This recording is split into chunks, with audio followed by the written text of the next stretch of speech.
Salam l'équipe, salam la team des Z. À 3 semaines des matchs barrages, donc match très très important pour la qualification au Mondial 2022 au Qatar, le Cameroun décide de se séparer de son ancien coach et de faire appel à un nouveau qui est Rigobert Song, ancien international camerounais, mais coach inexpérimenté.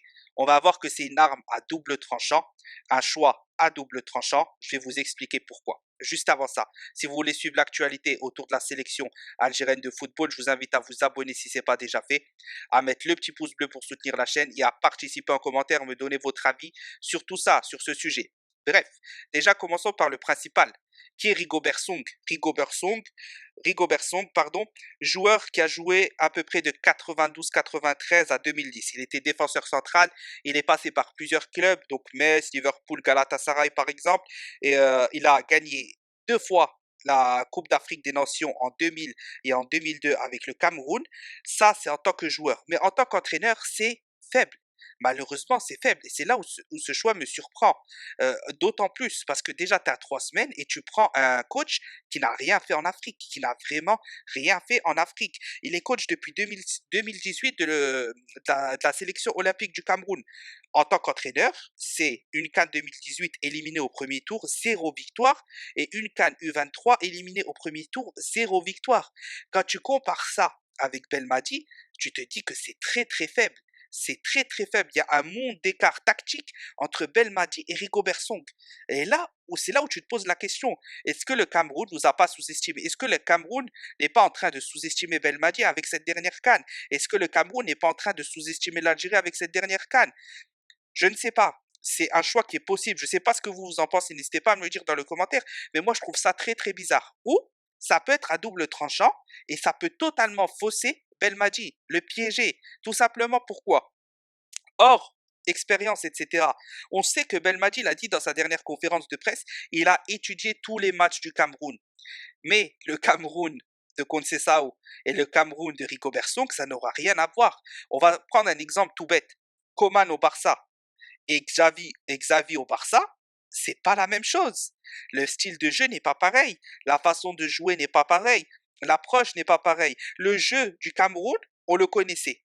Ça joue sur les côtés, ça centre. Ça joue sur les côtés, ça centre. Ça a ses forces, ça a ses faiblesses. Mais au moins, on savait comment il jouait.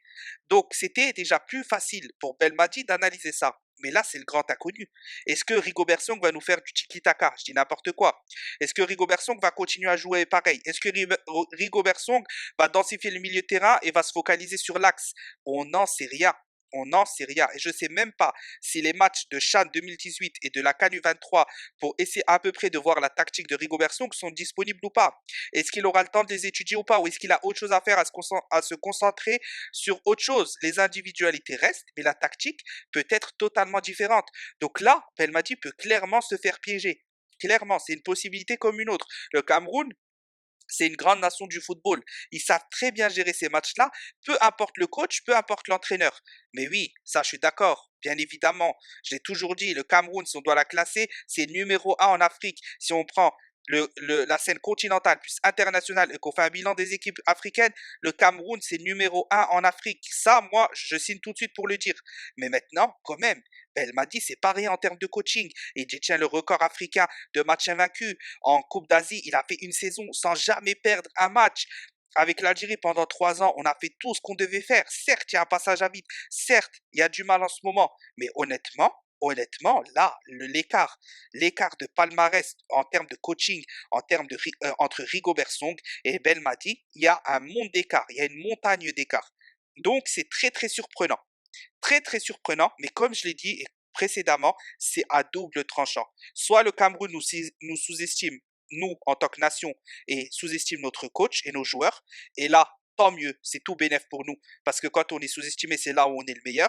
Et s'ils veulent nous piéger, attention, ça peut marcher. Attention, ça peut marcher. Certains Camerounais m'ont dit sur les réseaux, quand j'ai évoqué un peu ça, que le Cameroun, pour eux, c'était... ils pensaient même pas au barrage. Limite, entre guillemets, ce qu'on me dit, c'est qu'ils pensent pas au barrage. Euh, pense pas au barrage, voilà, ils voient déjà après mars, la suite, etc. Non, mais les barrages, c'est très très important pour l'Algérie comme pour le Cameroun. Et ce choix-là, il est un peu illogique quand tu penses. Maintenant, peut-être que le Cameroun a juste besoin d'un meneur d'hommes. Peut-être que ça va être leur nouveau Aliou Cissé, leur nouveau Belmadi. Donc oui, attention, attention, attention. arme à double tranchant de la part du Cameroun. Ça peut soit nous faciliter, soit nous détruire. On verra ce que ça donne. Donnez-moi votre avis en commentaire. Je suis impatient de vous lire et de voir comment que vous voyez ce choix-là du Cameroun. Et j'espère que la vidéo vous aura plu. Max de pouces bleus, max de commentaires. Salam la famille. Et n'oubliez jamais, 1, 2, 3, viva l'Algérie.